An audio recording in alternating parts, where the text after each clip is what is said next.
Welcome to World's Partner. This is Mike, the Fallen Angel, and today we got two special guests. We got Dillion Robinson and Dakota Rifle. They're gonna go ahead and introduce themselves and explain to us how they got into the paranormal. Go ahead, guys. Take it away, brother. All right, what's up, everybody? My name's Dylan. Got my brother here. Coda, you want to say something? Yeah, what's up, everybody? Right now, me and Dylan aren't in West Virginia together, but we're apart, but we both have a lot of stuff going on right now. That's for sure. Basically, we got started with our paranormal group back in the day. It's actually a funny story. We was at work, and we're working one day, and we're sitting there, we're like, man, we've had some paranormal experiences in our life, and it'd actually be pretty cool if we could get into this kind of stuff. Well, lo and behold, one day me and my brother's cruising down the road, and he's like, dude, I just ordered something. I'm like, what's that? $200 worth of ghost equipment. I'm like, Wow. for real? So we're getting all this ghost equipment, and we're like, well, I guess now's as good as time as any to get into this kind of stuff. Oh, yeah. Whenever I first told him, he didn't believe me. He's like, there's no way. So I pulled it up and I showed him, and he's like, wow. He's like, I can't believe you actually done it. And from there on, we went along with it. We went to a couple cemeteries before we even had equipment. Yeah, we definitely did. And we actually, first ever place we went to wasn't really active or anything. It was just like a first time thing we went into. And we've actually been doing this for going on 4 years now?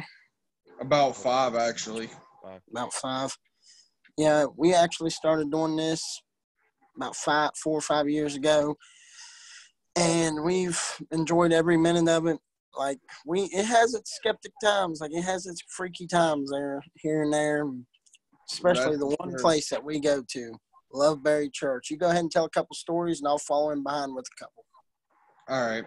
So the first time me and my brother ever went to Loveberry Church was the very first time we actually took the equipment and decided to go do something. And to begin with, we really didn't know what we were doing with the equipment. We'd watched videos and stuff on it, but as for actually going out and doing it, we didn't really know nothing. So we just took a wild chance to go up there and see if anything would happen. Lo and behold, a lot more happened than we expected. That's for sure. That is for sure. So this like an abandoned church, or this is actual like a church, like, it's still active. People go out there and. Basically, it's a church that they don't still use it, but what they do is they use it for like when they host like parties or something. Like if they host an activity or something, they'll get everybody. Oh, okay. But they're not in service anymore because the preacher actually committed suicide. Preacher. Wow. He jumped off the roof and went through one of the, like they have one of the gates that have the spikes on them, and went through one of those. Oh shit, that's crazy. Yeah, it was definitely something to hear about. One time we was up there, first ever time, this was back before we had equipment and stuff. We was up there and we learned some information about it and stuff. And we're up there, and I say to the team and to the spirits, if there's anybody out here, can you make your presence known? Well, everybody's in front of me. My whole team's in front of me, our team. And about that time, I feel somebody tap on my shoulder real hard. And I turn around, and nobody's around. Like, all the team's in front of me. Nobody's behind me where it felt like somebody was tapping on me. And so a couple days down the road, we go back, and we're sitting there, and it happened to you, didn't it, Dakota? Yeah, something grabbed my leg that night. That place is one of the most active places we've ever been to in our paranormal history of ever doing any of this. And we went up there, the very last time we went up there, we was up there, and we seen this little girl. Well, she ran up to this tombstone, and we follow her up to this tombstone. And right about the time we get to this tombstone, we hear on our spirit box, because she's not around once we get to it, we hear, "Run while you still can." But of course, we didn't run. We walked towards it. And about the time we get to where the tombstone is, we hear something running from the other side of the church coming at us. So that's Wow. when me and my brother just kind of look at each other and we're like, yeah, it's time to get out of here. And we haul ass out of there. Oh yeah. So a It, little girl was she like a spirit, or was she actually like an actual girl that was in it the was cemetery? it was a spirit, we believe, because we got up to right where she ducked down behind the tombstone, and there was nothing there at all. And Wow, her that's a. name's supposed to be Elizabeth, we believe. She Oh, was okay. she's what, about 2 years old at the time when she died. 2 or 3, I'm not sure. It's been a while since we've been up there. Yeah. And what part of state is this? What state it was? You said Arkansas, right? No, West Virginia. West Virginia. Okay. It's in Copley. Yeah, Copley. West Virginia. Wow, Um, dude, that's awesome. I never seen a full operation. Like, I actually want to see one. Like, like, but like in human form, almost. Not right. just like the silhouette. Like I want to see like one in person, but never have I experienced that. Oh, I had it happen a couple weeks ago, actually, down here. I was investigating a cemetery here in Kentucky, and my fiance's cousin, his wife killed him. Oh, whoa. We didn't find out that she actually killed him until we went there, and he confirmed that she did, which was crazy. We kept getting led around the cemetery. We'd never been there before, and she didn't even know he was buried there. We heard something screeching about 15 feet away from us. We walked towards it, and something comes out of the trees like a full body apparition and walks over to where this grave is, disappears. We go up there, and that's where her cousin's buried. Wow. Dude, that is amazing. Oh, yeah. There's some crazy things we've had happen to us. There's a place called Silver Run, I do believe. Yes. We went up there. We had one of our old members take us up there one time. And the story behind that is there used to be an old train track ran through there, just like the Flindration Tunnel. And the story goes, there was this woman there. She was on the train with her husband, I do believe, and they got in an argument. He threw her off the train, and she fell underneath the train and died. Well, it's been proven and everything else that there was stories back in the day when the track still went through that the woman, she would be in the middle of the tracks when a train would come through, and it looked like just a regular woman. Well, she'd jump up out of nowhere and go clear to like the window of the train with bloodshot eyes and blood running down her face. And the one guy it happened to didn't believe it. So he full throttled the train towards her when he went through that route. And he had a couple other stations call and say, hey, yo, you got a girl hanging on the back of your train. You got someone hanging on the back of your train back there. And all they seen, there was nothing on that train at all. And it was supposed to be that woman that got shoved off the train and killed. Oh, that's awesome. Yeah, that's kind of why I want to like. 'Cause I'm from San Antonio, so I kind of want to go up north. 'Cause I know a lot of up north. Like where you guys live at, Virginia, Kentucky, all up there. That they have some great hunting sites. A lot of activity. And man, those are stories I would love to like hear more, but also like to investigate. Like the churches and stuff like that. We have some sites here too, like the Alamo is haunted, but we can't really go in there and start investigating. It's owned by the Oh, city. yeah. So yeah, they won't let us do it. I mean, you can take your ghost box and go out in the front of the of the Alamo, and you can hear some stuff. People heard Indians. People actually hear like at night, like soldiers like replaying the battle. Like it's Oh, that's crazy. crazy.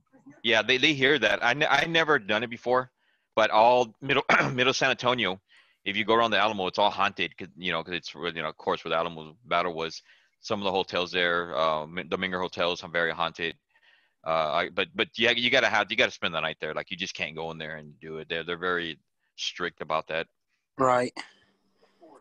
Have Dakota, you you ever want? heard Yeah, hold on. Have you ever heard of the Hatfield-McCoy feud? No, I haven't really. Well, it's a big thing up around here where we're from. And I actually live in the radius of everything happened, a total of maybe 30 miles from every site. And me and my fiance went up to the Hatfield Cemetery. And actually, my brother can tell you this too. We just found out today that our old buddy we were talking about that took us to Silver Run, I sent him some pictures because it's been something in our apartment that's been scratching my girlfriend. And I sent him the pictures, and he said something had followed us home from there. So I decided to get my spirit box out today just to see if I could hear anything. And I even sent it to him, too. I asked if it was Devil Ants Hatfield, which he was like the big main one on the Hatfield side of everything. And when I asked if it was him, something came over and said, answer him. Oh, wow. And what ghost box do you use? Is SP7. SB7? We use multiple spirit boxes. The best one we've had so far is the SP7. I got an older version that's been hacked that works pretty good. There's a couple spirit boxes we're wanting to get a hold of.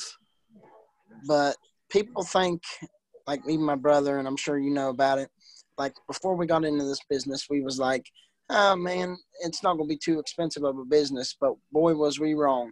Because just a piece of equipment like the spirit box is like, what, $150? Oh, yeah, depending on if you get the ones that come with the speakers. Yeah, Right. They can be up to $150. Wow. The stuff's expensive, especially the cameras. The cameras is what really gets you.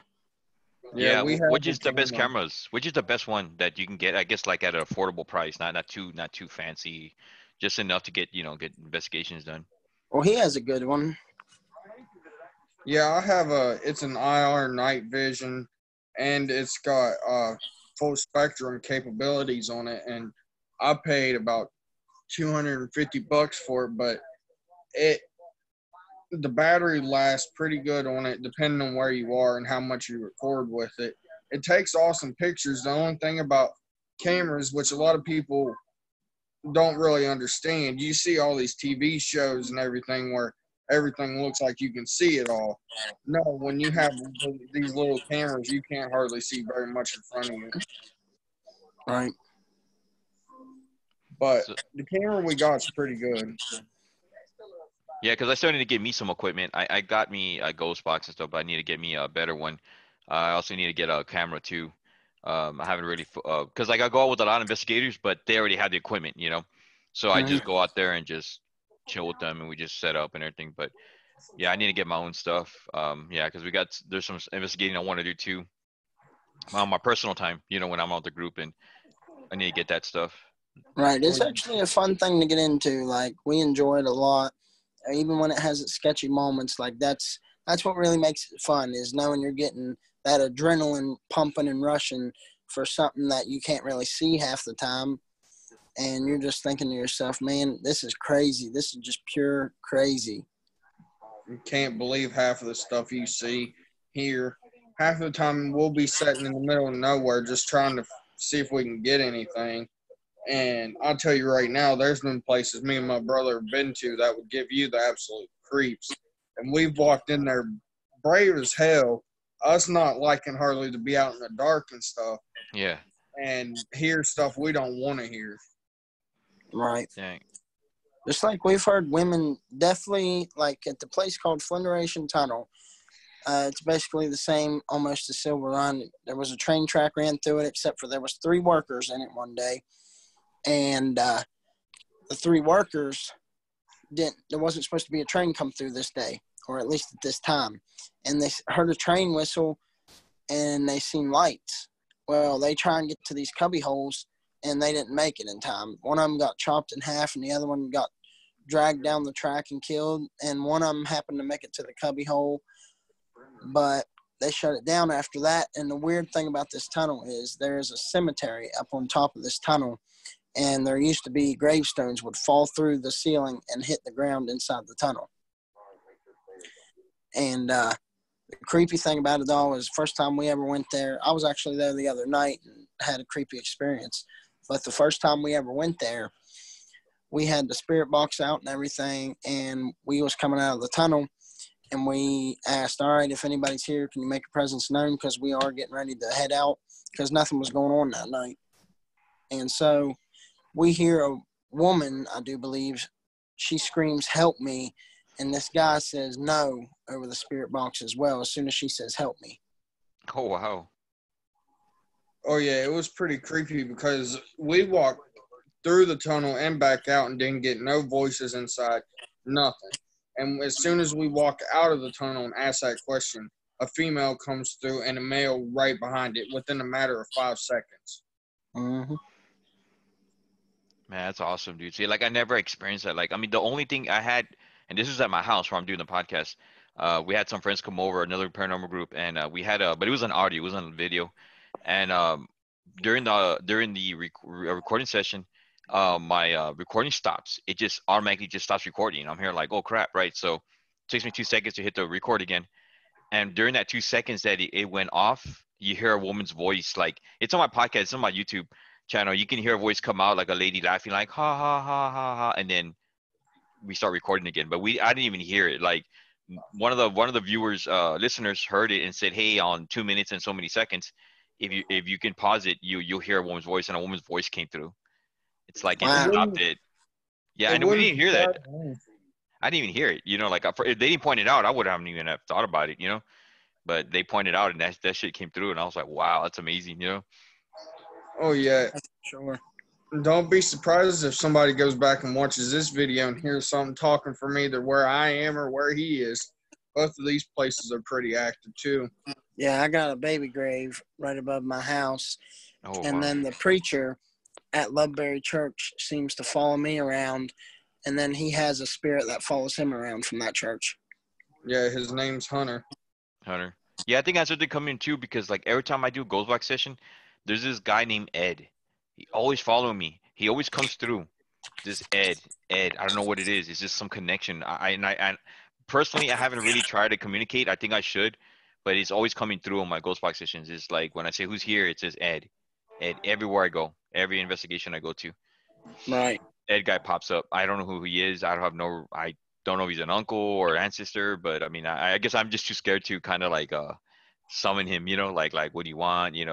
Oh yeah, I totally understand. You can ask my brother when we first went to Loveberry, and it was probably 5 times after we'd been there. Hunter kind of attached himself to me, and he actually took me to our buddy Robbie about it because you could tell a big difference in me and everything. Oh, yeah. Nobody wanted to believe us at all, did they?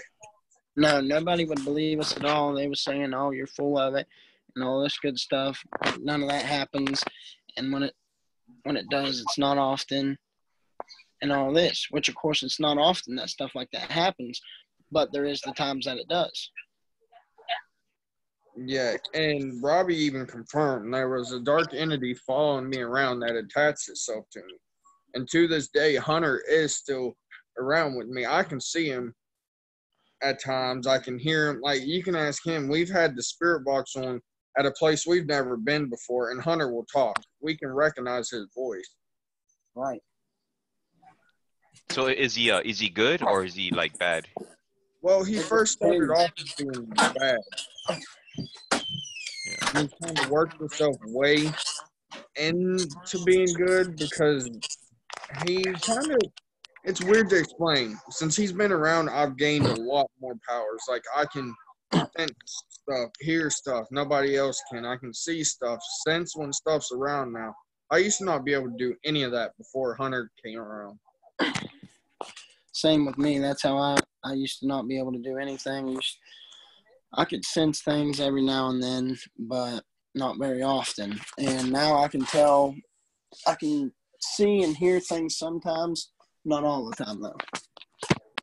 Yeah, that's kind of I am too. Like I'm an empath. I could sense like and see and me, I had a possession.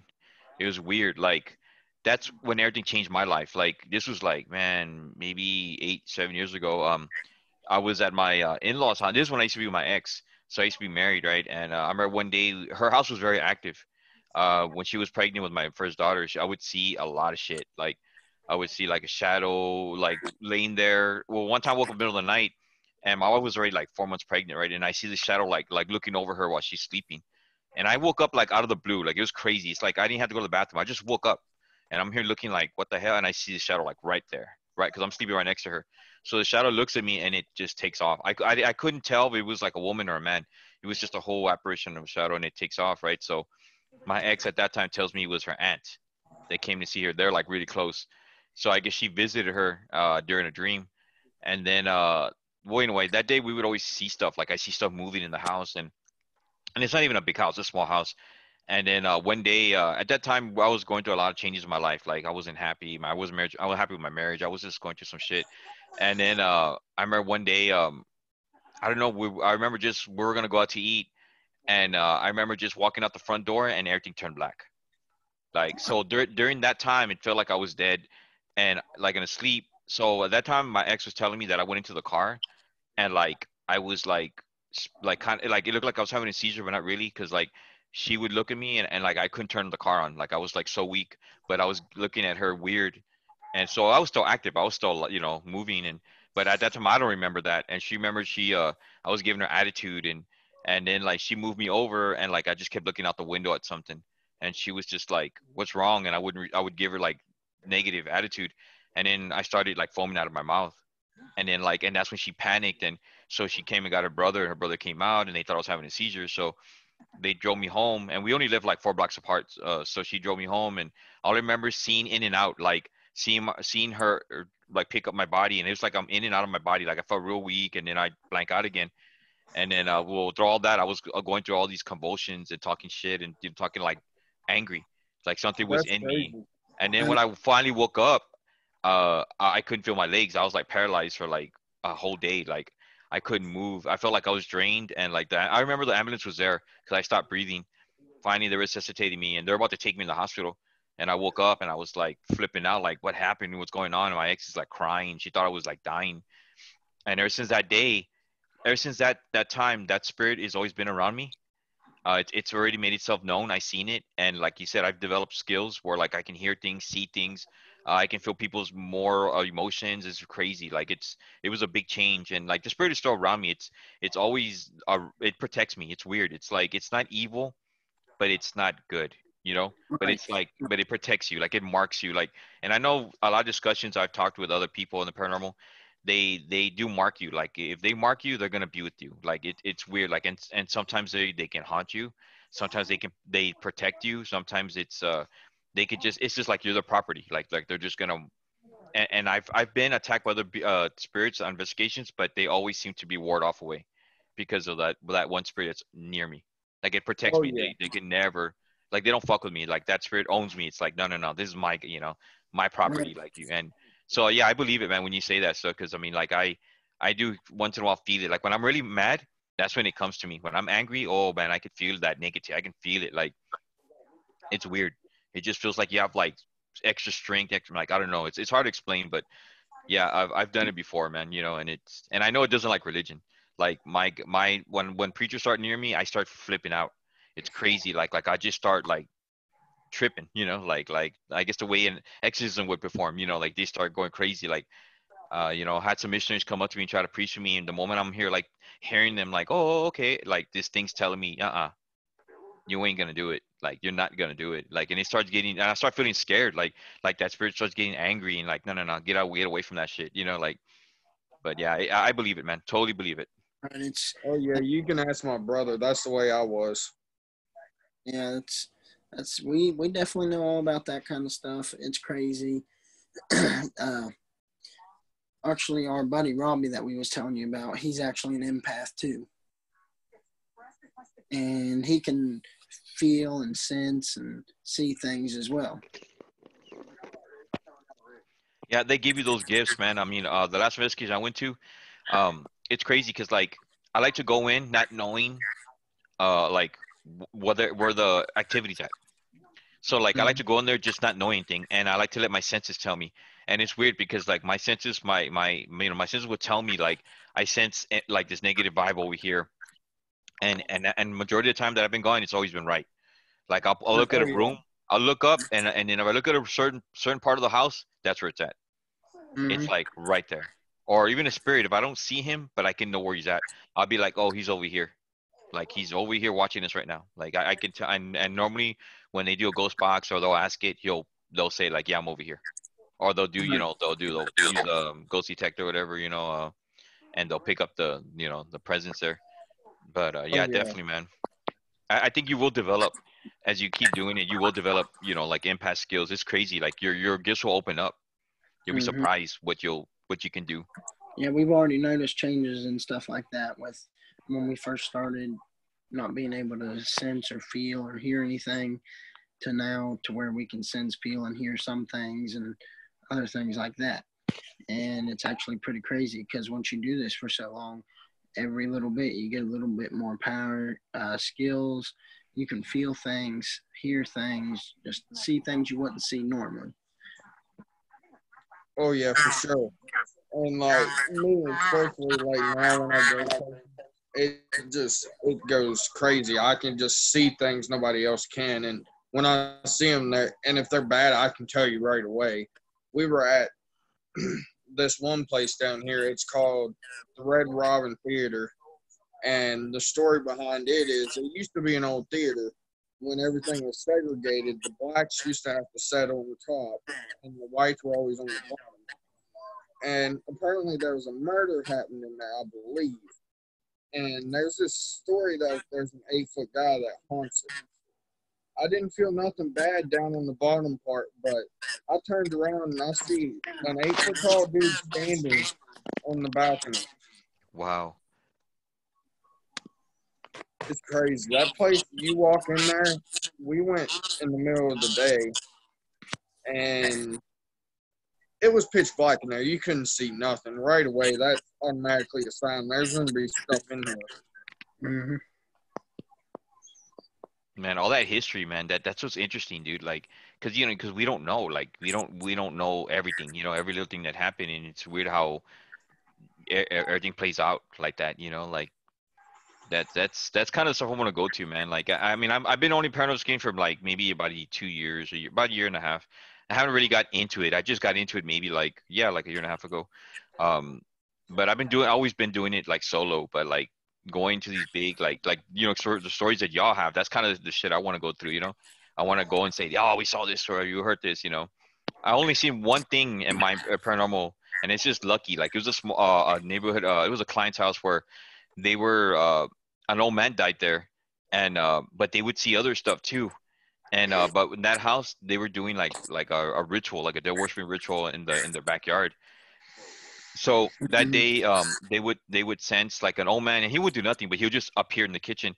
But then they would see like this lady, this like old witch lady. They would say that's what they would describe her, and she would she would fuck around with their kids. Like she would open doors. Like one time, her kid was only like 2 or 3. You know how babies can crawl at that time. So Oh yeah. like the door opened, like something opened the door so the baby can walk out, and the mother was in the kitchen. And when she saw her when she looked up out there, she saw the door open. Well, she saw the door open. And she saw her daughter already walking out, like That's almost crazy, like it's dude. right almost in the middle of the street. Like that door was just right there. Like and That's so it was doing some crazy shit like that. Like it was trying to hurt him, and the babies would get scratched, and she would get scratched, and then we went to investigate, and something kept telling me the backyard, like I don't know what it was. It was just a garage. Like something kept telling me like go back there. I was using a spirit box. He was telling me to go back there. And when I went back there, man, finally we went with my group, my former group. We went back there, and they caught like they had a statue of the Virgin Mary, but it was all like it was all cryptid. Like they made it evil, like put horns and that thing was what brought that spirit in, and we got rid of it. We finally got rid of it, and man, that ghost box was going crazy. It was saying like, "You thieves, get out!" Like it was just like screaming at us, like, and we got rid of it, and everything stopped for a while, but it's still like there was still the spirit of the old man, but that evil spirit left. But it's crazy because we went a week later, and we just stopped by to check the client, just visit them, and everything kind of calmed down a little bit. And we ran the ghost box, and it was still saying the same shit. It was like, "Get out of here, thieves! Get out, get out!" It was mad. It was so mad. Like, That's insane, dude. yeah, and the clients moved anyway, regardless, because they still were experiencing stuff. I guess they got tired of it. And they moved Oh, out. And I mean, there's other people moving in there now, but I want to go stop by and just say, hey, like you could experience anything, but I guess I don't want to be that weirdo, just out of nowhere, just come and ask them. But yeah, like man, that. oh yeah, but that shit happened. and actually caught the entity on film. It's crazy because like we did this. They got it from another paranormal group. I don't know who did it, but it's called the cell phone method. So technically, what you would do is you would go to the active room. You would call, like, you and your brother would have a cell phone, right? So you call your brother, right, and your brother would leave his phone there, and of course you would put a camera there too, right? And then everybody would go outside. So you'd be talking to that cell phone and try to see if you get any responses, like, hey, like, what's your name, what you're doing, whatever, whatever. So during that recording session, we were out there doing, asking questions, and then finally we hear nothing, right? So we just said, okay, we're gonna go back and wait about 15 minutes. We went back in. So when the tape was recording, we replayed it back. It's crazy because you see like this door, you see the doorway, right, and you see this dark like mass, and then but in the behind it there's a baby bed, right? So but you can't see it, it's so dark. And then when we asked it, well, we're going back in now, you just see that entity, that dark mass move, and then it formed to a man, and it went right to the bathroom, like it just moved like that, like that. Wow. And we're like, That's what the insane. hell? Yeah, like, and we see, we didn't know it. If we didn't replay the tape, we wouldn't have never caught it. We would have just been like, no, we didn't get nothing. But when we played it, oh man, we got it, man. And that thing That's took off. crazy. That's That's something we've something never even happens. thought of. Yeah, I was getting ready to say that's something we've never thought Yeah, of. yeah, you should do that, man. That's you should do that. Just get a cell phone, throw it, just leave it on the bed, put it on the most active room that you think the client or where you guys stay at, and just record, man. Just give it a good 15, 20 minutes, ask it questions. You never know, you might even get a response. You Um, might. and but yeah, during that recording, you may get something. You may, like I said, you may get a response, or maybe see something. But yeah, you should try Yeah. that, man. Everyone's Well, been doing that. that's one thing we haven't thought of. But like you were saying, the kind of stuff that happened to you, that's not something that most people see or feel or anything like that, actually, because that's like kind of like a rare occurrence to like see things like that. But like we've never had nothing like we've had things like that happen, but not majorly. And like every time we go out, which in this business, it's not guaranteed for something to happen every time you go out. And No, that's not at all. no, it's not guaranteed for anything to happen, because you can have a night where you're getting all kinds of activity, or you can have a night where you're not getting nothing at all. And it's just one of those things that you can't predict. And then you're out here investigating for hours on top of hours, thinking you're going to get something, and you might not. But that's just like there's a couple places down here near me. There's actually a place called Wildcat, and there used to be an old house sit up down in this valley here, and they would have like so many babies, and every time they would have babies, they would stab an ice pick through the baby's skull and bury it in the backyard. Damn. And the house eventually got burnt down or tore down, I think. There was always a room in that house that was always locked. Nobody could get in. And the house eventually got tore down. And they say now if you go there of a night, that in that spot, you'll hear babies screaming, like tons of babies screaming. And you'll see headlights coming towards you, and they'll disappear out of nowhere. And your car won't start half the time. Wow. I've yet to be there, but I plan on going there. It's actually really crazy, though. Like, I couldn't believe the story until I heard about it and seen, like, information about it and stuff. Oh yeah, there's a place near me. It's an old house. It's probably 25 minutes from me. I've sent my brother all kinds of pictures of it, and I sent pictures of the house to our empath buddy, and he said the house is haunted by a dark witch and the guy that killed his whole family too. The story behind it, one day this man came home from work. His wife and their kids were in the house. He got mad because they got in an argument over something.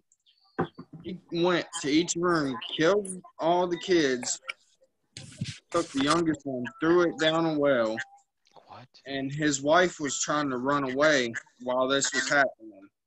And he threw an axe and hit her in the back. It didn't kill her at first. He drug her from the front door all the way through the back and threw her body in the woods, and then committed suicide. And they think that something got a hold of him. I was in that house before all that happened. And I've been to this house about 4 or 5 times. The first time I ever went there, it was probably 1 or 2 o'clock in the morning, and I just had a flashlight off my phone, and it looks like something jumps off the roof of the house and lands right in front of me, and it looks about 8 foot tall and has wings, and it comes barreling towards me. So I turn around and run as fast as I can, jump in the car, get out of there, go back about 3 months later, and didn't really get anything like voice-wise, but I got all kinds of pictures, and it looks like there's faces in a bunch of them, don't it, bud? Yeah, you sent me those pictures, and there's all kinds of faces in those pictures. Even in one of the pictures, there's like, what, 3 or 4 faces? Oh, yeah, and you can hear wind chimes, which is supposed to be like a sign of evil. I was recording on my EVP recorder, didn't get no voices, but all you can hear is like dark wind chimes going off. That's crazy. Yeah, there's a Man. lot. This paranormal stuff, it's just a crazy thing, but some people are meant for it, some people aren't. That's obviously how it is. But the people that are, they just love to do it. And basically the thing we do with our paranormal team is we don't go out and charge people for like us to help them out. We're actually in it to help the community. We don't charge nobody at all. If need be, we'd go to different states, still wouldn't charge nobody. Yeah, that's what we're in the middle of working on right now. Like we said, he's in West Virginia, and I'm in Kentucky right now. I'm actually in the middle of being with one of the guys from down here. We're about to do a live video session the 18th from a pretty popular place from over here. It's called Octavia Hatcher's Grave. Yeah. She was buried alive mistakenly, and we're about to go do a live video session from there. And he's actually been helping me, and he's going to try to get me into an old place in Tennessee, too. It's called the Old Pittsburgh Hospital. And it's pretty haunted. He's got connections. I don't know if you've ever heard of the Tennessee Wraith Chasers. No, I haven't heard anything. Like I'm too into San Antonio. Like I haven't really branched out, but that's why I kind of want to go out. Like I mean, I'm pretty sure you heard of Bob Mackey's World. I'm pretty sure of that haunted place. Mackey's. Yeah, like I really want to go there, man. I know that shit is. I know one of our San Antonio native person. His name's John Delgado. He actually was on my podcast. I think one of the episodes. I think 2 or 3. Anyway, he's gone out there, and I know Ghost Hunter's been out there. Ghost Adventures. Those guys, Nick Groff and all those guys. Zach Megan. They went out there, but he went out there and he was with Nick Groff, and man, they got some. He sent me some footage of videos like an entity moving, like some like the shit's real. Like I thought at first I was like, maybe it's just a show, but he went out there himself and he showed me some evidence, and man, that's crazy, dude. Like Bobby Mackey's is about 2.5 hours from me. wow, and I know they charge, but it's worth it. Like if you go out there spend the night, I mean, but yeah, he caught a lot of shit. Like he showed me some videos and I was just amazed, dude. Like, wow, like it's so bad. Like he told me that I think the portal to hell, I believe, is like really active. Like you go in there, you're definitely gonna feel shit. Like Oh yeah, just like there's another place down here in Kentucky too. It's called Waverly Hills Sanatorium. Yeah, it's a pretty badass place too. I've talked to actually a few people that have been there, and they say it's worth every bit of the money. And no matter when you go there, you're always going to have some. If there's more than 2 of you, there's a 90% chance every time you go, somebody's going to get hurt. oh shit. There's an evil spirit that stays in there that hurts people. Yeah, he has so many people down there that do this kind of stuff, and so many places to go. Down here, I got a few people in a few places. Like, have you ever heard of the Trans-Allegheny Lunatic Asylum? I heard something about it. I haven't. I mean, I don't know too much of it, but I heard the name. It's active. I'm a mile away from. It's supposed to be the most haunted in the United States, and I'm about a mile away from it. And me and my brother, we actually used to go there and do tours and all this, walk around there, and just we actually worked at it for a while. And it's a really neat place. It's really old, but the money that they get, they use to restore the building for the most part. And like it's just an old building. They still have the old morgue in it. They have old chairs, chains on the walls, everything like that. And it's it's a crazy place. Just like with I don't know if you've ever heard of the Blair Witch Project. Yeah. Me and him was actually supposed to go there this year. We're gonna make it a thing, and we're gonna go there this year at some point and see what we can get there as well. That's a pretty crazy story there by itself. And there's a few places on our list that we want to go this year, like the Waverly Hills, like it's down there at him, Blair Witch, Bell Witch Cave, Lake Shawnee. Yeah, Lake Shawnee, Central Pennsylvania, which now here about a month or two ago, they shut it. Like they shut the graffiti road down. I don't know if they shut the actual Centralia down, but have you heard anything about Centralia before? No, I haven't heard about it. Yeah. Have you ever watched the Silent Hill movies? Yes. That's where we're talking about. Oh, okay. That. Yeah, It's an actual place. Oh, yeah. I know it looks crazy too. The movie was like, oh shit, like. Yeah. Yeah, the story behind it was there was a mine explosion underground, and all the fumes still come out of the roads and stuff to this day. Like it's been burning for what, over 30 years, or has it been longer than that? It might have been longer than that, but that's like there's only like what 6 or 7 residents that reside in that town. Yeah, and they can't get them to leave at all. Yeah, because basically it's so bad that if you misstep one place, you'll just fall in a pit of fire. Oh wow! Like it's still burning to this day. People think it's an underground volcano, basically, but we don't know. We're not 100% sure ourselves. But they shut down graffiti road, which is right next to it. Like it's a road covered in graffiti. They shut it down, covered it up with dirt and everything else due to people like ordering there and not leaving. Now, whether shut down Centralia itself is a different thing. We don't know what's going on with that, but it's just crazy because so many places around here that we'd love to go, but then you got to have the funds to go to them. You got to have the money for gas and all that good stuff to get to them, so you got to save up for a little bit to get to these places, Yeah, that's why we try to go to places that aren't owned or anything, and like pretty well-known places from our area, but like don't cost money.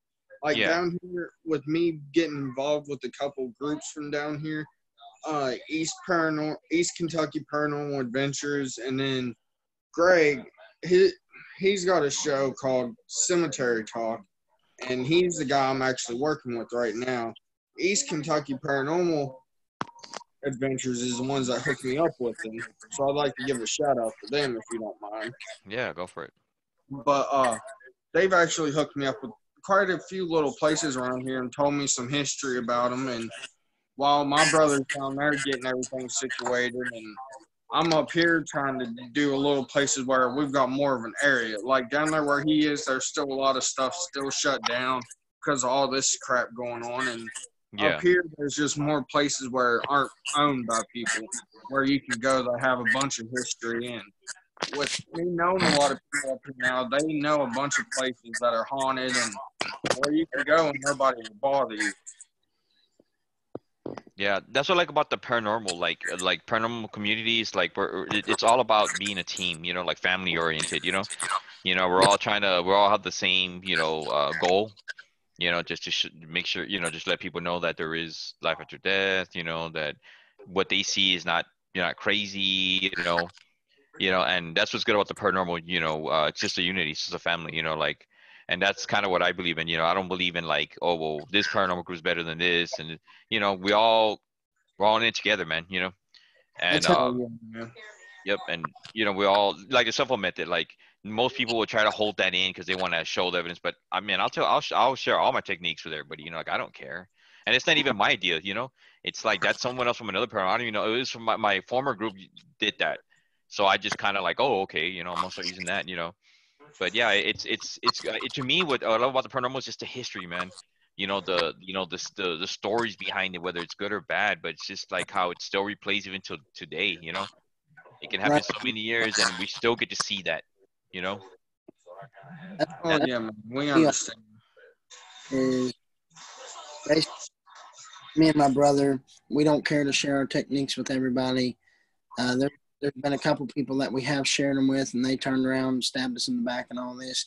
But the way I see it is, and I know he does too, we're just one big family, paranormal-wise, and if we can share our techniques with somebody and help them support. Like, we enjoy helping as many people out as we can. If we can help somebody get started in the normal field, we try to do that as well. It's just one big happy family. We try to help each other out, get around. We're here to help you. And that's how it is with the whole paranormal field. Like, you're just out to help everybody. Yeah, and like a lot of people don't understand. Everybody thinks just because we're paranormal investigators that we're going to be assholes. And we've not been assholes to nobody. Anybody that's wanted a chance to go out and do it, we've always gave them a chance.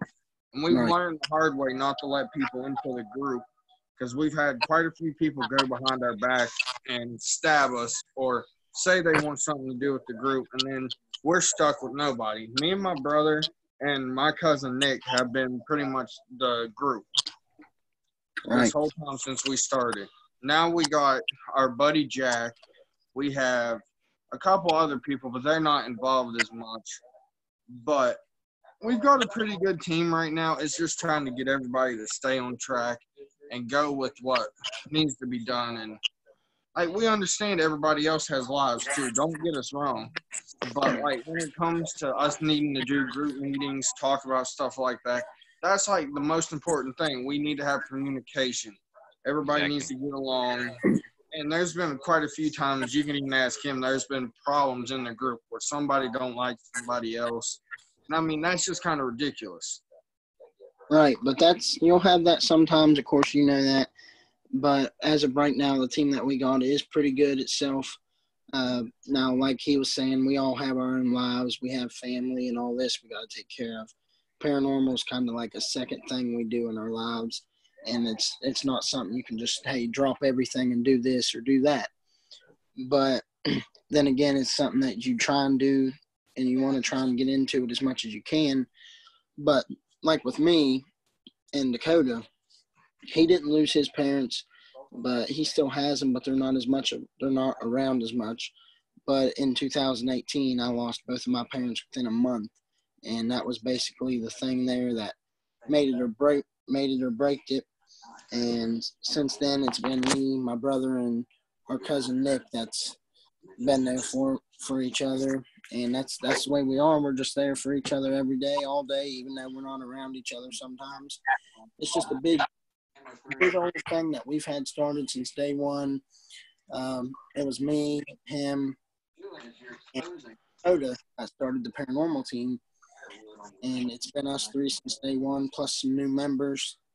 And we just try and get out there, have some fun while we do it. Now, there's a time to joke and a time to be serious. Before we start investigations, before we start our investigations, we'll joke around a little bit, have some fun before we get started. And then we'll go ahead and get started on the investigations. Now, what we're wanting to do this year is go ahead and start recording. We have actually not started recording and posting videos yet, but we've been doing this for about 4 years. But there for a while, we didn't have jobs. We didn't have the funds to buy any cameras or anything. Now we got some funds to do that. He has a camera down there. I'm getting ready to order one. We're going to start posting videos. And like he can tell you, this is just something that and I'm sure you know as well, you just got to buy little pieces of equipment here and there and go as you go. Yep. Yeah, it's not one thing. We thought, like when we first started, we knew we weren't going to jump into it and have everything else that we know everybody else does. We have little pieces of equipment. Like now, we started out as all the equipment we had was what we started out with. Now, my brother's got his own, I've got my own, and the people I work with has equipment too. And Dylan's trying to hook up with a couple people down there too. So like, Meantime, while I'm up here and he's there, he can do stuff down there and I can do stuff up here, which with being in the communities that we have now and having more support, people have actually been trying to reach out to us and get our help. But like Dylan was saying, we're not going to mention no names or nothing, but some people stabbed us in the back and they are trying to take over like our community and trying to make us look bad. Yeah. Yeah, we had that here too. It's pretty much everywhere. Like the former group I was with, we had a good group, but then unfortunately, it's always about ego, and ego destroys a lot of stuff. So Right. that's what separated a lot of guys. A lot of people left, and so that's what made me do. Well, I did my own Lone Wolf podcast. My friend Art is the one that he's a great guy. Me and him, we formed up we're gonna do investigations. We were made our own group. So just being on the lookout. It's called the St. John Paranormal. We haven't really done nothing lately because of COVID and everything. So we're trying to get investigations. But as of right now, we're just kind of like getting everything ready, getting equipment. But yeah, we definitely got our own group going on, and we actually hooked up with a lot of other cool groups. And during the podcast, I meet a lot of cool people like y'all. Keep in touch with and everything. Because that's kind of what I want to do. Just keep in touch with people around the state. Ever in case you ever want to go down, you guys can show me, hey, like this, go check this out, get this out. And that's kind of what we do. We just kind of keep it a family based. Friends, share stories. Like you guys are more than welcome to. If you have videos, you can always submit them on my page. That's cool, man. You can always post. When I post people's stuff, I don't take credit for it. I always make sure I shout out to y'all, and always give like, hey, follow y'all's pages. Check them out. And that's kind of what I do. It's kind of like I'm just a middle guy. I'm just here to help y'all get y'all's names out there, and Good pictures and videos. I don't know if we have much videos anymore, but like at the Thunderation Tunnel, there actually used to be lynchings there. The KKK would have meetings and stuff like that. And we took a picture one night because we thought we heard something behind us. So we turned around, took a picture, and there for the longest time, for like, about a year, we thought it was a gargoyle. Yeah, like at first, you got to remember, when we took this picture, we didn't go back and through the pictures or nothing. Hell, when we did go back, we didn't even notice it until one of our friends pointed out. They're like, hey, do you see that back there? We never even noticed it. Right, and in the picture, it actually looks like a member, like somebody in a cloak that would have like a pointy hat or something was bent over in the picture. And it kind of resembled a KKK member, but then again, it may not have. But it was a really creepy picture, and there for the longest time we didn't know nothing about it until somebody told us, and we said, "Hey, that's really creepy, but it's really interesting too because we caught something like that, and it almost looks like somebody's actually standing back there because it looks like a full apparition of somebody." Oh yeah, it's crazy. Oh man, that's awesome. If you've seen this picture, we'll try to find it and send it to you. It's insane, dude. Like, it looks so unreal. It's not funny. Yeah, if you can definitely like post it or send it to me, or upload it on y'all's page, man, that'd be great, dude. Like that's something that's interesting. That's something I want to see, dude. Like I never took a picture and seen something crazy like that.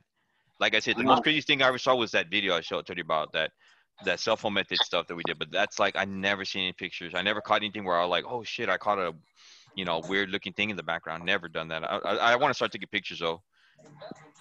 Maybe I'll catch it. Dude, I sent in our Facebook group, I sent you the video from here today where I asked about double antaxid, where it responds and says answering. There's a couple more voices in the video. See if you can hear anything from them. If you can make out what they say, just message us and let us know. There's definitely probably 4 or 5 voices in it, but you can't really make them out. Yeah, for sure. And it's just something about the paranormal that's really creepy because you never know what you're going to catch. It could be something totally random, or it could be something going around with what you're talking about, like saying, hey, what's your name? It could be something like random as tree, or it could actually tell you their name or something, because like if they'd say tree when you ask their name, you don't want to just shrug it off your shoulders. you want to take an effect and look around at all the trees or whatever they said and see if you can notice anything, because 99% of the time it's telling you about something. Yeah. Oh yeah, Dylan, tell me about our experience from the cemetery with Nick from the last time I was in there when we were coming up the road and the tree was laying in the road. Oh yeah, about almost a year ago. Man, I can't believe it's been that long, but about a year ago, we was driving down the road and we're getting ready to go on a ghost hunt. Or actually we did, and we're driving to another location. So I had this spirit box app on my phone, which this one actually works. I could prove that it actually works, and some of them don't. Like most of them don't actually. But we're driving down the road and we're asking questions, and all of a sudden it says tree, and we're like, well, what's that mean? And about that time, I look right in front of me as I'm driving down the road, and there's a big old tree just laying across the road. Oh, wow. Yeah. And we about hit it. If it wouldn't have said tree and we wouldn't have slowed down, we would have hit it because it was right in the curve. Yeah, and it would have totaled his car. That reminds me of an experience, an investigation where, okay, so there was this couple, right? They owned this like little rinky-dink hamburger shop, right? And they closed it down 2 years ago, but they had called us to go and do an investigation because they were sensing like there was something in their kitchen, like a woman.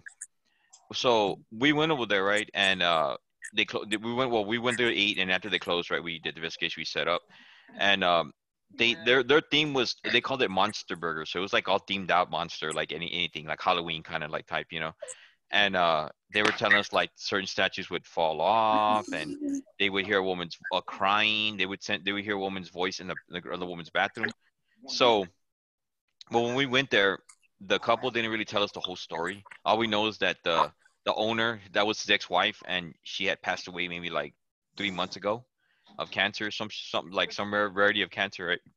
But what was crazy is that he already had a girlfriend, So he we see, but they didn't tell us that. We were just catching on, and and the girlfriend that was working there, well, that was his like waitress, whatever, right? So the owner, that was his like side chick, right?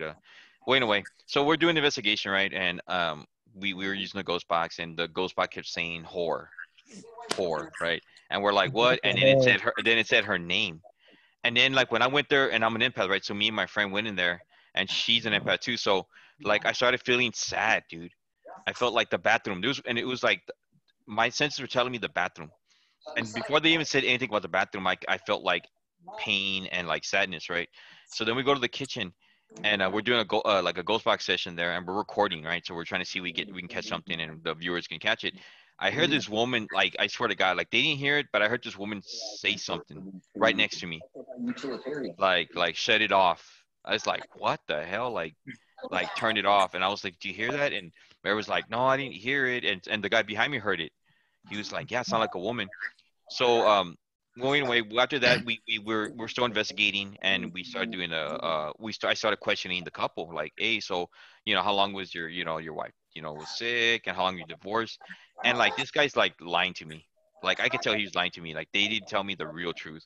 So the ghost box finally told us that what happened was, my other empath friend told me that what happened was that the kitchen was haunted because the woman, that I guess his wife, caught the owner and the waitress making out right there, like they were doing their thing, after, and Oh, she that's saw that. crazy, dude. So she caught them cheating, so she ran to the bathroom and started crying. So Oh, wow. that made the sense why the bathroom was like the sense of pain, Right. the sadness, and the whole kitchen was the fact that that's what she caught him. I guess after closing hours, she busted him. And then she died 3 months later, and she came back to haunt him. That's what basically she did. She came back just to fuck with them, Oh, And wow. yeah, but they closed it down already. It's already shut down because COVID-19 kind of like ruined it for them. But yeah, that they didn't tell us the truth, and I knew they weren't telling the truth. Someone told me it's like it just doesn't make sense, Like you had a Right. wife yeah, 3 months you can ago, and tell. now you got a girlfriend like right now, real quick. Like wow, it's crazy.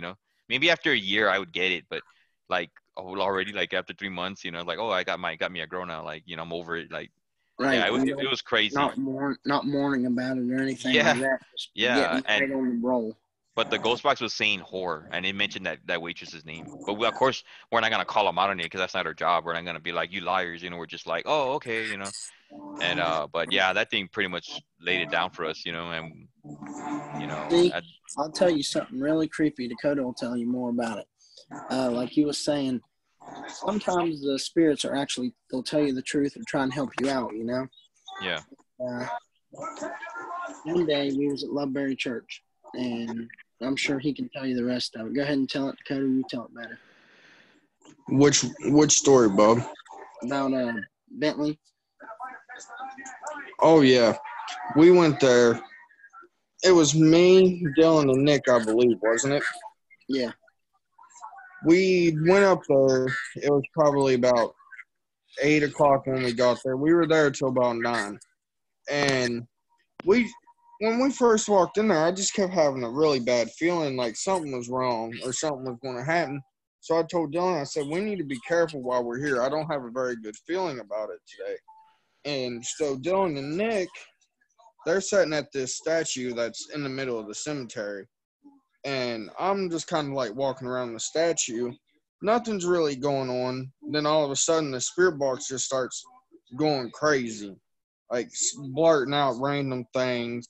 I'm pretty sure one of the things it said first was like, hey, something. And then it said wrong. And it said something between there. And we didn't make that out. But I asked, like, is there something wrong with one of us? And it said no. And I believe Dylan said, is it somebody we know? And it said yes. And Nick said, is it one of our family members? And that's when it said yes. And it came back and said kid right after it. And I asked if it was my son, Bentley, and it told us yes. And we were trying to figure out what was going on. And it told us that there was something wrong, something about to happen.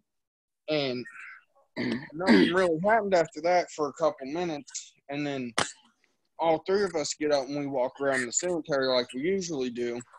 And something comes over the spirit box again. It's like, leave now. So we're just kind of like, okay, maybe something's messing with us. No, it does it again. And we finally go, look, we're not going to leave. We're going to stay here. And lo and behold, down there where the statue is, you can hear something. It sounds like it comes running towards us. And it says, leave now, like very aggressively. Yeah. So all of us get in the car, we leave, and it's probably, 10 minutes before we get service out through there? Yeah. And lo and behold, when we get into service, my phone blows up. And my ex-wife at the time said that Bentley wasn't doing good and he was getting really sick and they had to take him to the hospital. So we have to run into Weston. And lo and behold, he was in the hospital, and we believe it was the preacher trying to tell us that something was wrong. Yeah, Oh, wow. it was telling us, like, it's crazy because he was helping us out and telling us that, hey, something's wrong with his kid. And it wasn't being aggressive, like meaning to, but, it seemed that we wasn't going to leave. So it got really aggressive with us, telling us to get out of there, trying to run us out of there real quick. And it worked. And then that's when we figured out all that. So it wasn't trying to be mean to us. It was just being really aggressive, trying to get us out of there to get to service and figure out what's going on.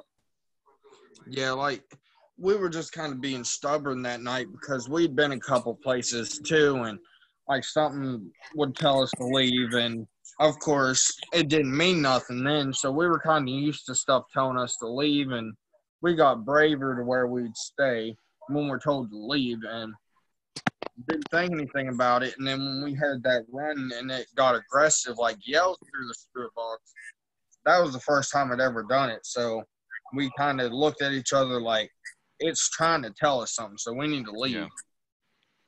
Wow, that's amazing, dude. That's like it was protecting y'all, right? Like, Yeah, doing and watching over y'all. It was definitely protecting us and telling us, hey, get out of there, something's going on with your family. And that's when we figured out everything that was going on with Bentley. And so we got out of there and figured that out. And we went back later, either that night or actually I think it was the next night. And we said, hey, Now, this is the crazy part because we said, hey, we just want to thank you for helping us out last night or a couple days ago, telling us to get out of here, getting kind of mean with us, telling us to leave. And it said, not a problem. Happy we could help. So it was more than one person doing it. Yeah. That's awesome. And then the craziest story we probably have about like the most violent thing that's ever happened to any of us. There's an old cemetery in Buchanan, West Virginia. It's called Stone Coal. Do you remember what the rest of it's called? No, I just know it's on the backwaters of Stone Coal. So at this time we had me, Dylan, Nick, Robbie, and a couple other people. And we were all back here at this cemetery.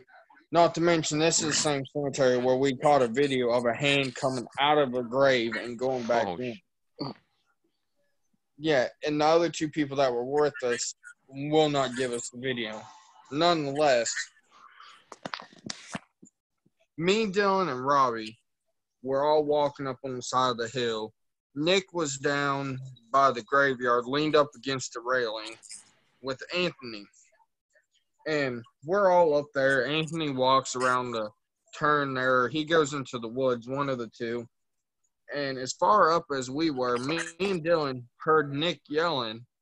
And at first we didn't think anything of it because our cousin, he kind of gets hot and he gets sick. So at first maybe we thought he was just getting really hot and needed something to drink or something because we left all of our stuff in the car. And Robbie kind of looks at us and he's like, I think we need to get back down there. So the three of us go running off the hill as fast as we could. We get down there. Nick's laying on the ground, shaking, holding a crucifix to his chest. And when we walk up to him, he pulls his shirt down and has us look. There's a massive handprint on his shoulders where something grabbed him and pulled him down to the ground. So our first reaction is, hey, you okay, buddy? Do you need us? And stuff like that. And Nick looks straight at me and he says, get the EVP recorder and ask it who done it. So I immediately get the EVP recorder and go, did you just attack my cousin Nick? And in a low, clear as day voice, the best EVP we've ever got, something went, he's fooling himself. Oh, wow. And, like, you can ask my brother. After that, somehow our EVP recorder just disappeared. All of our voices, we had everything just kind of up and disappeared. Next day, it disappeared, and we've never seen it since. Dang. Like from your locate, like your house, you know, like it just. Yeah. It was in our ghost box, and it just come up missing. Yeah, Wow. The next day, it just disappeared, and we had that Class A EVP because it almost sounded like somebody just talking like me and you guys, and it just said, he's full of himself. We've even looked back at our messages to the people we've sent it to, and it's been gone. Like, all of our messages of sending it to people has been deleted. Yeah. Wow. Dude, that's amazing. Yeah, it was crazy. Like, it was really bad. We walked him to the car, and we left him at the car because there was a couple people on the dock and stuff fishing, and we knew the couple people, so we left him there with them, and we walked back up there, and I think it was me. Was it me and you, Dakota, that walked back up by ourselves? Oh yeah, and something in the woods was following us. And then there was a person standing in that abandoned shack there. Yeah, it looks like kind of an old cellar, just on the right side of the trail there. And me and Dylan look over, and yeah, there's a full body apparition standing there watching us. And it goes out of the building as we go on up the road. Dylan looks behind us, and he can see it walking through the woods. Dad, that's stuff, man. That's awesome, man. That's something I want to see, man. Like I haven't experienced it. Like I said, I seen an apparition. It was just that one time with my ex, and then through that video. But I've never seen one like with my own eyes where I walk and I'm alone and I'm like, what the hell is that? Like, you know. It's pretty fucking creepy if you've never seen it before. It'll give you scares. Yeah, it's one of those things that you're just like, did I really just see this? Did that really just happen? And you sit there even after you know that you've seen it, and you think to yourself, there's no way that happened, because you're seeing somebody in a full apparition of that somebody that's not really there. Like they're not an actual person anymore, and you're just seeing them walking around, following you or doing whatever they're doing, and you're just like, oh wow, that's really creepy. Because the first time we ever seen one, we was like, we about had a heart attack. Like it was crazy, and we didn't know what to say or do. We just looked at each other and we said, I think we better get out of here. Oh yeah, it was the first time we ever seen one was probably the time we all just kind of after that investigation just sit down and talked and said, well, now we know stuff's going to show itself to us. That was the day that we decided we're going to try to start recording.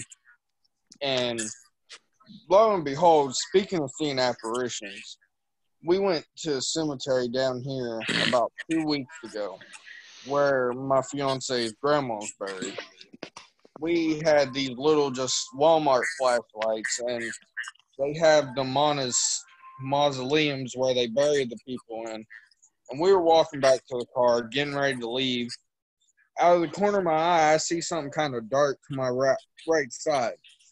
I didn't think anything of it at first. Maybe I thought it was just a reflection off the light. So me and our neighbor are walking on up towards the car, and my light shines over against the mausoleum. You can see our two shadows clear as day. And all of a sudden, a third shadow pops up, and it's way bigger than the both of us. And so we both look over there, and it's standing right there. About the time we turn our head and look back again, it's gone, but we move in front of the mausoleum. We can hear it walking around the side of it. We kind of peek back and see it peeking its head around it. And it's watching us all the way to the car. And now, mind you, on the left side is a bunch of graves, and this one grave had, like, I don't know if you've ever seen them, the light up crosses you can stick on people's graves. Yeah. There's one of them there, and there's no wind blowing, nothing. And this cross is on a metal stake, mind you. And this cross just starts leaning back and forth like somebody laying on it rocking. And so we turn all the flashlights off, everything. We look over there, and there's two glowing red eyes about 6 feet off the ground. We shine the lights over there real quick, and it looks like an older man in brownish clothing with glasses on and like an old top hat kind of thing, just watching us the whole way to the car. We get to the car, and this figure darts so fast across the road, it just looked like a flash of light. Wow, that's That's all crazy.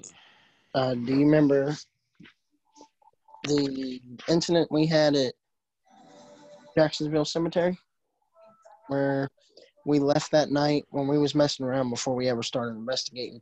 We started to leave. We're out there at the car, and we was inside here, and there was nothing in there, like no fog, no nothing. And about that time, we walk out the gate, and we're, of course, with us back then, we was every little step, like every other step or so, we'd look behind us to make sure nothing was following us and stuff, you know? And we look back once we get out of the gate, and fog just rolls into this cemetery. And we stand on the hood of, or on the trunk of my car, and we're looking in there. And about that time, we see a big, like, you know who Slender Man is, right? Yeah, yeah. It almost looks like him. It was as tall as him, as skinny, and it was just a black figure standing out in the middle of the fog. It was something to see. And then there was the incident that I had about two and a half, well, about 3 days ago. I went up to Flindration, me and a couple people, and we get up there. We walk inside the tunnel, and it's a big old train tunnel. There was no fog outside of either side of the tunnel. Well, we get inside that tunnel, and fog just rolls in out of nowhere, and it's clear up to the ceiling. And we're like, this is a little bit creepy. So as we're walking through the tunnel, the fog just pushes, like as if there's a fan on top of us pushing the fog. It pushes, and when we stopped, it went about 5 more feet, stopped. And so we walked about where it was at, and we're looking down through there, and we're seeing black shadow figures everywhere and seeing things. So we decide, hey, it's probably not the best night to be here. So we turn around and start to walk out, and the fog follows us. And if we stopped, it stopped. It followed us clear out to the bridge and then disappeared. Damn, that's awesome. And I sent it to my buddy, the one we was telling you about, Robbie, and he said it was not fog, it was spirit mist. Yeah, because that's what they form too, like that. I know one time, I think I went to a cemetery, and this was like actually when the Blair Witch Project movie came out, we were all like I went with a couple of my homies, and we had some chicks, right? So we of course we want to be all macho, right? And we're like, Right. hey, let's go to the cemetery, hell yeah! So we go to our cemetery that's not far away from where I worked at, and we went out there after the movies, and we stop and we're looking, and it's beautiful nights, like cold, full moon, and then I said, by the cemetery. I started noticing, and it looked cool, it looked peaceful. I didn't see nothing scary. And then like I see like this mist, man. It was like it was crazy. It's like fog, and I'm here thinking like it's not humid, it's not drizzling, it's clear as day. And it's not. It was cold, but it wasn't too cold. And like the mist was moving, but in a weird way. Like it didn't look like regular mist. It was weird. It was just like in this certain patch, and it was just moving Right. crazy. And I noticed it, and I told my friends, look at the mist, and they were just like, nah, it's just the weather. But we noticed that it was changing colors too. Like it was like a green type of mist. Like it's crazy. It looked Mm. green. And then but the way it was moving, it just didn't look normal. It looked crazy. Like I don't know, it was forming something. So I kind of tripped out a little bit. I was like, we better go, like so we got in my car and we took off, but like it was just weird the way it was forming. Because like it wasn't there when we got there, and it just started forming. Like it was trying to manifest something. Like I don't know, it just, to me, it creeped me out. Because like we're in the middle of nowhere, we're like in the middle of a cemetery in the, like in the dark, like it's the only thing we had was the moon and of course the car light. So yeah, it's, Right. but That would be creepy. yep. Hey, But Dylan, Tell you him want, about this story at your house, and then what was you going to say to me? Tell a story or something? yeah, I was going to go ahead and tell them the story about when me, you, Anthony, and Lori were at Sago and kept seeing the wolf walking through the woods after us. There you go. After I tell this story, tell him the one about Nick when he was staying at your house and heard you guys talking.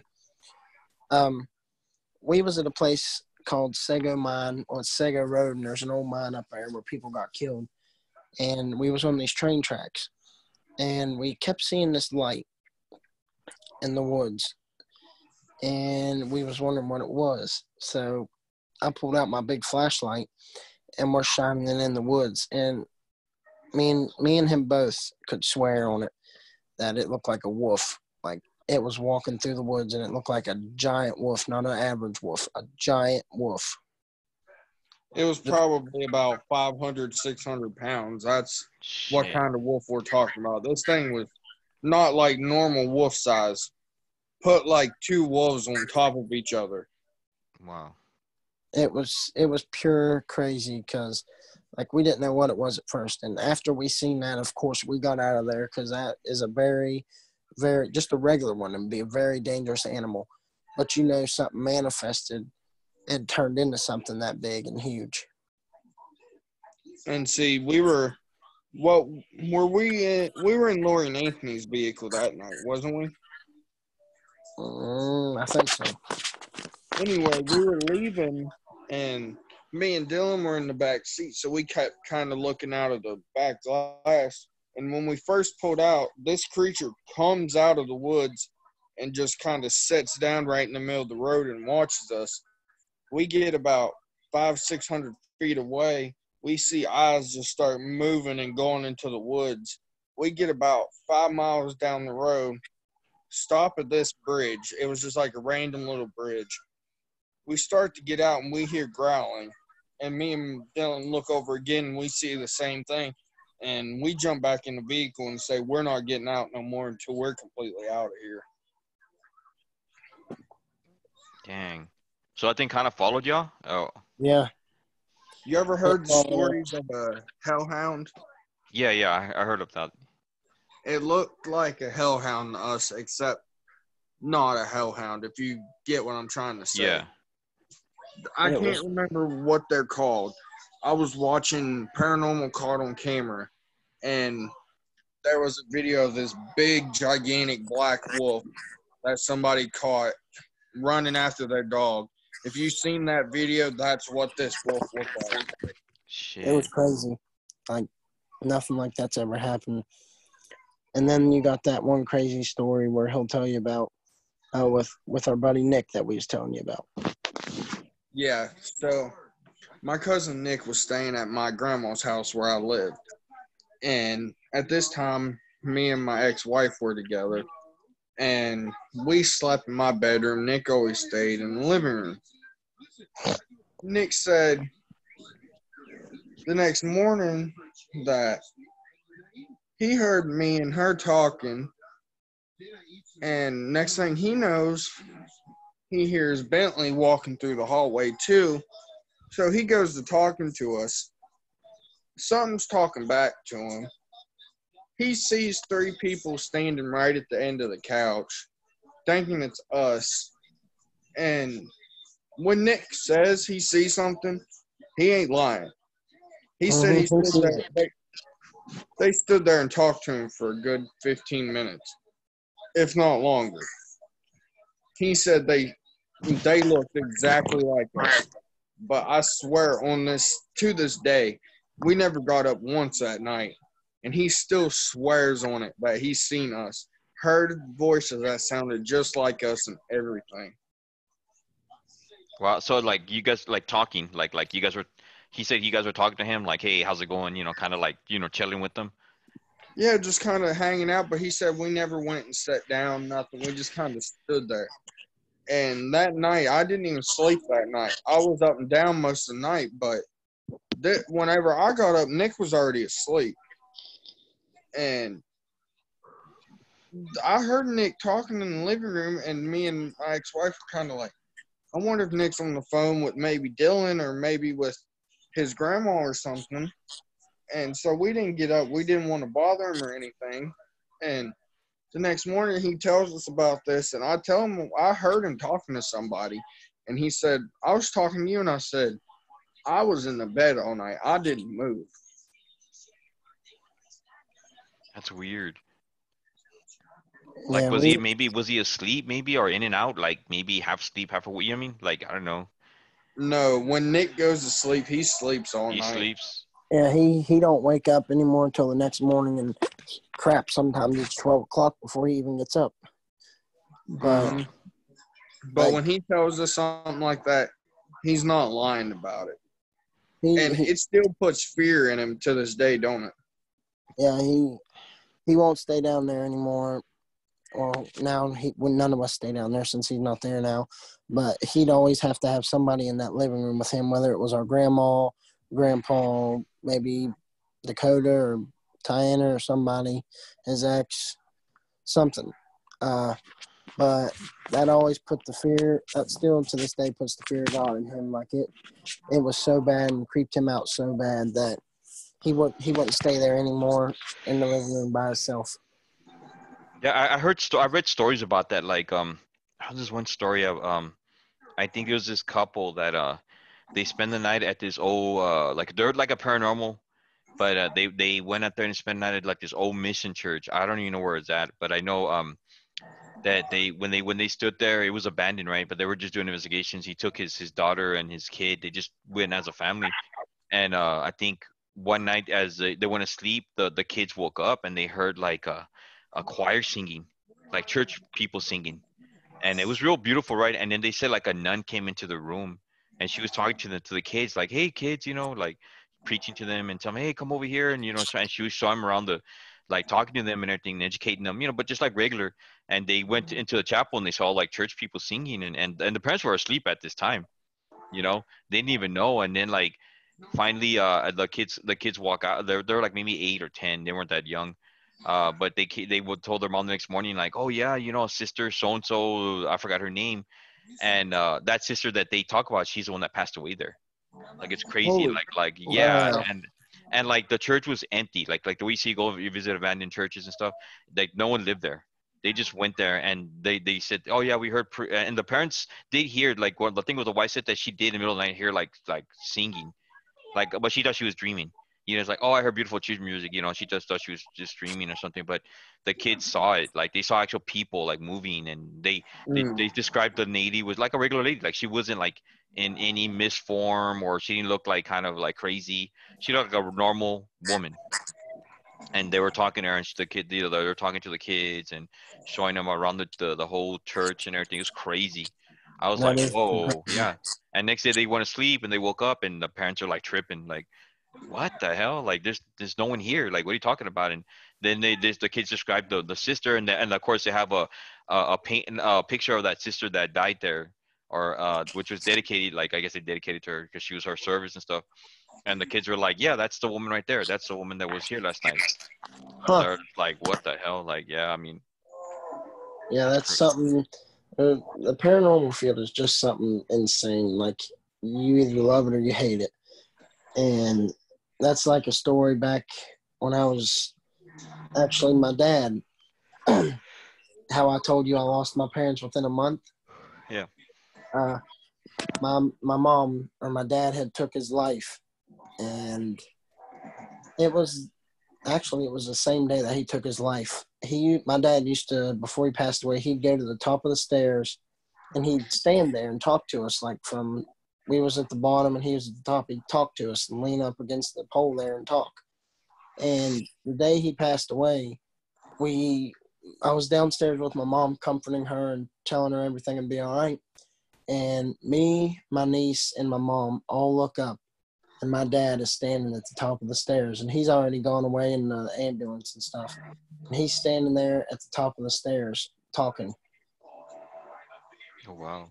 And that's one thing, like I told Dakota that day, that's one thing that messed with me, and I couldn't sleep for days. Like it messed with me so bad seeing that. I mean, don't get me wrong, I loved seeing my dad, but that was one thing that messed with me so bad. And exactly a month after he took his life, my mom passed from cancer. And it was about half a year later, I seen my mom. She was walking and she just stopped. And I'm like, well, who's this woman on this property here? Because I moved in with my uncle at the time. And she was standing out by our building. And I'm like, well, who's this woman? I might want to call the police or something. Maybe she's lost or something. She turns around, and it was my mom. And I remember that day clear as anything, because where was I? Wasn't I at work or something that day? Mm-hmm. And he messages me and says, bro, I just seen my mom, and like the reaction from when he said it, I knew he wasn't lying about it. Yeah, that's crazy. Yeah, like my brother experienced that too. Like my mom, she died of cancer. It's like this is like 8 years ago, and but she died at home. She died in hospice and everything. She died at home the way she wanted to. That's how And my mom. and was crazy because like I already had at that time I was with my ex-wife, right? So we had our own place already, right? So we were at my house, and she already had passed on and everything, and my brother stayed the night, and he came in when he came in town, and he's like, well, I'm gonna spend the night with dad, of course, because my dad, he's like, I'll comfort him and everything, and so he's there, and I'm like, oh well, I'll see you in the morning, we're gonna drop by. So at night he tells me he's sleeping in the living room, and like my mom always used to sleep with the TV, like she'll watch TV late and she'll have it on, so that she'll sleep with the TV on. But in her room is just across like where the couch is, right? So where she passed on. So my brother's asleep and he dozes off, right? He dozes off watching TV, and he dreams and he sees my mom, and like my mom comes to him and tells him like, hey, like I'm okay, like don't worry, and and my brother's like in his dream he's seeing her and he's like, wait a minute, like. But then what she tells him, like, of course she tells him like, I love you and take care of yourself and don't worry, I'm gonna be all right. And then she puts it like in her dream, she puts her hand on my brother's head like that, like just to touch him. And then like when she touched him, my brother's hair was like it's hard to mess up, but like she messed up his hair, like the way she touched him and he woke up and he's like he can feel that print of her hand. like on him. Like if she just touched him Wow. right now, and he woke up and he's like what the hell? Like mom, like where you at? Where? And but she was, she's not there. He turns on the light, goes to the room. Of course she's gone. And but like he told me like she perfectly just like touched him, and he woke up. Like and she just and his hair was all messed up. Like it's crazy. Like I was like, what the hell? Like yeah. That is And pretty crazy.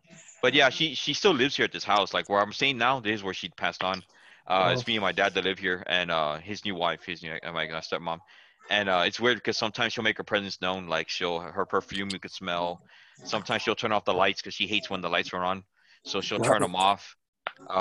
She'll sometimes like she had a habit where like if I'm in the living room and I leave my shoes there, she hated that shit. Like she didn't like that. So what she'll do is I'm upstairs right now, so she'll put my shoes on the steps. So when I go up, I'll see them and I'll take them up.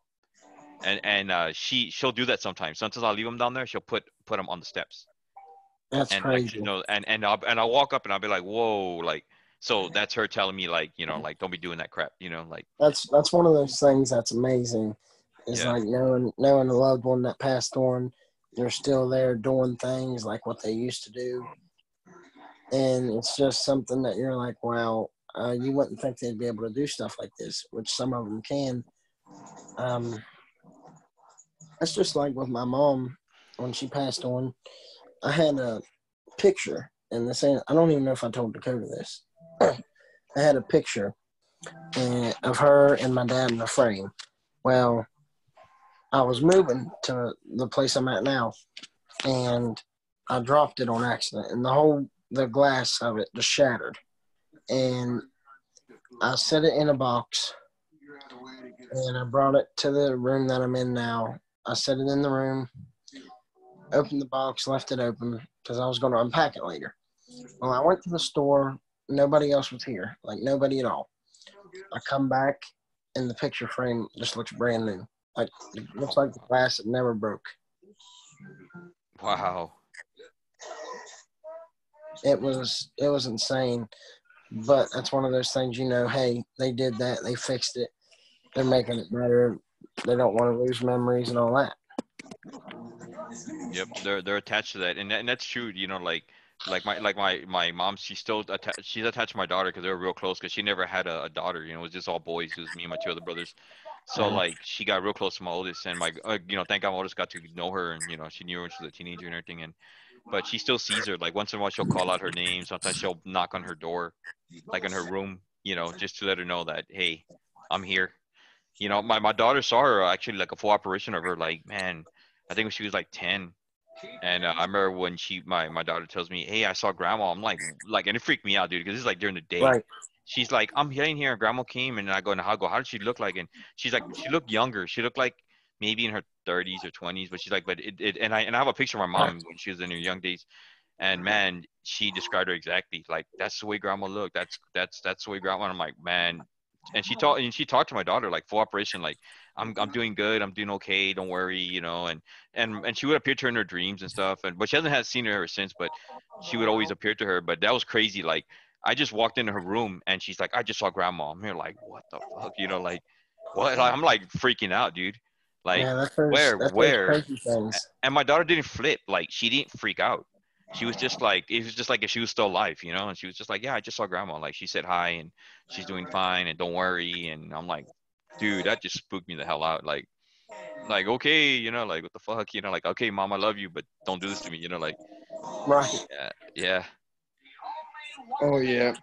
Going back on stories, there was one story we forgot to tell you. You remember the story of when Tyler, Nick, and Robbie all got possessed at the Walkersville Tunnel? Yeah, I remember that. Well, there's a tunnel up from Walkersville where me and Dylan both are from. You have to walk probably About a almost a mile. mile back in there to where it is. It's still an active railroad tunnel and everything to this day. We're not real sure about the story from it. Somebody was supposed to hang themselves there. But as far as that goes, we really never got anything there. Anything. But everybody was feeling very uncomfortable. None of us felt right.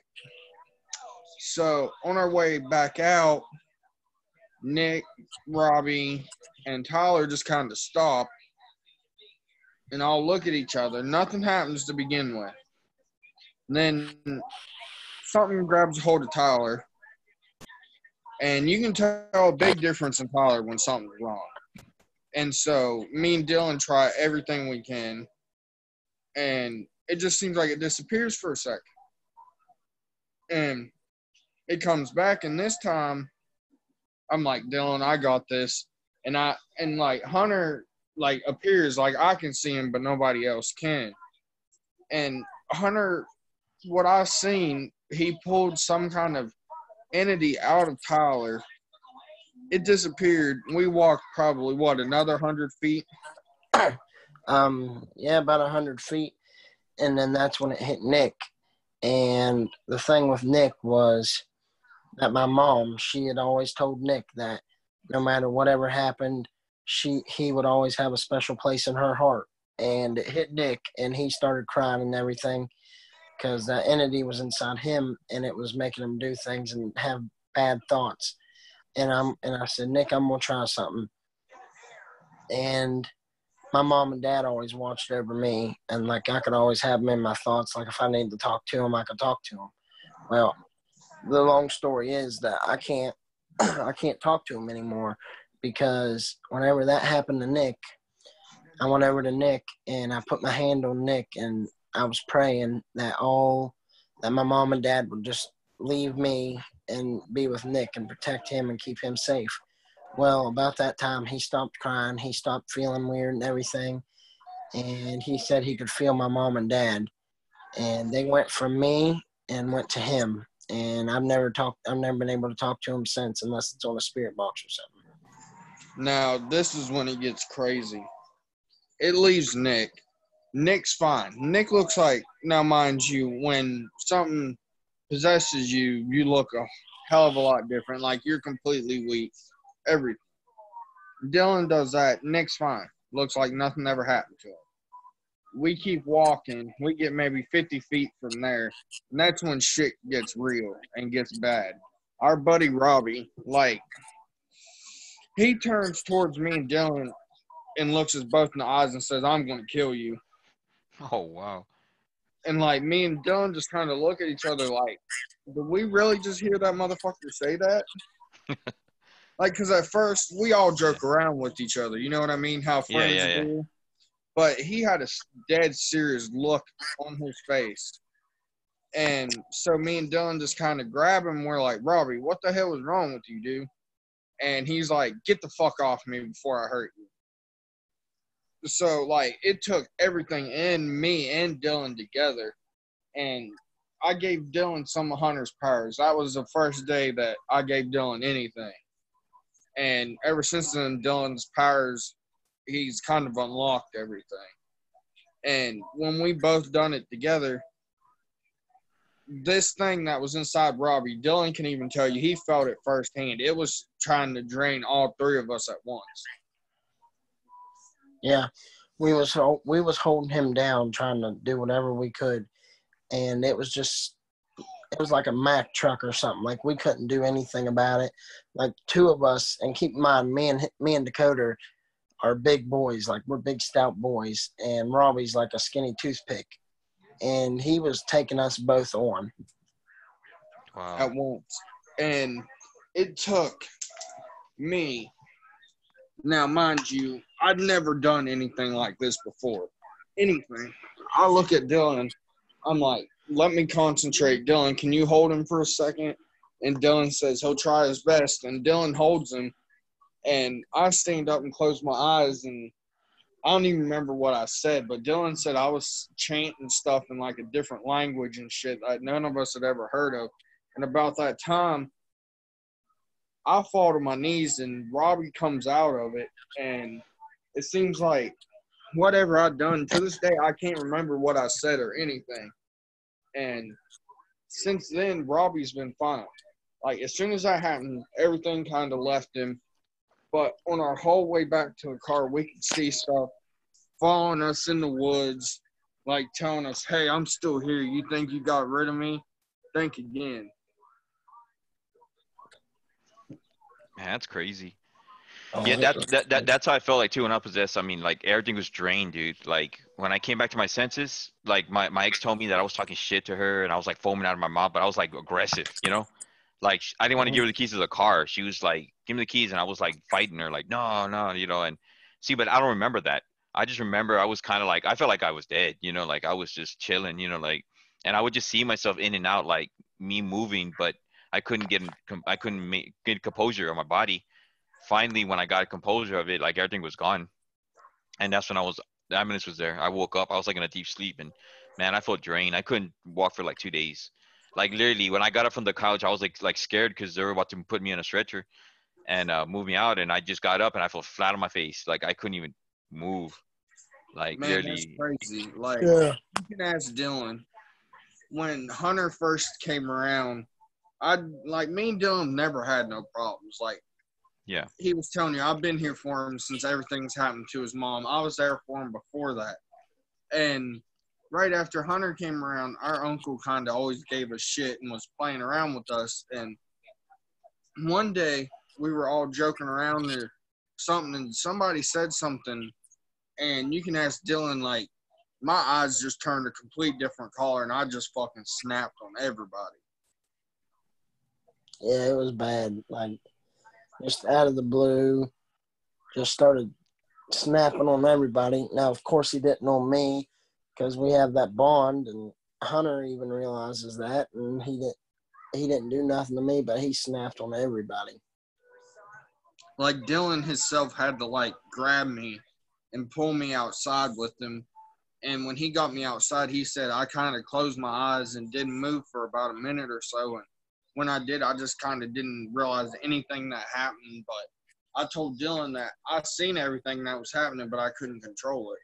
yeah, yeah. That's when you know, like when you like sometimes you can see yourself doing, but you can't control it. You know, you're like, and that's kind of how I did it too. Like I would see myself doing some shit, but it was like almost like a dream. Like you're seeing yourself do it, but you're not, you're focused on it, you know, until finally when you come Right. to your senses, you're like, whoa, did I just do that shit? And, you know, we're telling you like, man, you just, you know, you did this. You're like, well, really? Like, I don't remember, you know, Oh, that's when you yeah. know. That's when you know that shit got possessed, and I Yeah, believe in that. I'm a firm believer in that. People don't believe in it. They're like they watch Exorcist and all that shit. You know, they're like, oh well, did you have your face disoriented and all that shit? Nah, this doesn't happen like that. You know? yeah, that's not Until anything you've like had it how that witnessed, stuff until you've happens. seen it, or until you've had it happen to you, you won't really realize it. Like when you get possessed and shit, it's not really about, oh, you're gonna crawl up walls backwards. You're not gonna bend your body in half. It ain't that shit. It's the mental state that you go in. You don't realize what the hell you're doing. You go into like another universe. You can, like, I can be laying in bed and just like think to myself, Hunter, let me see everything in a different way. Like I'll still be laying where I lay down at, but I'll be moving around like in a different body and seeing everything. Like one day Dylan was in our uncle's living room and I was in the bedroom, and I told Dylan, I said, give me a minute, I'm gonna do something. And Dylan's in the living room on his phone doing something, and I literally texted him like 5 minutes later and told him exactly what he was doing. And he's like, how the hell did you know what the hell I was doing? Yeah. Yeah, astral projection. Yeah, it's happened to me too, man. Where like I had my wisdom teeth taken out, dude. So I was on heavy painkillers, right? So I'm like in and out, like I'm drowsy as hell. And I'm laying down on the couch and I'm like sleeping, but I'm awake and I can hear the TV on Mm-hmm. because my dad watches sports, right? So he has that shit full blast.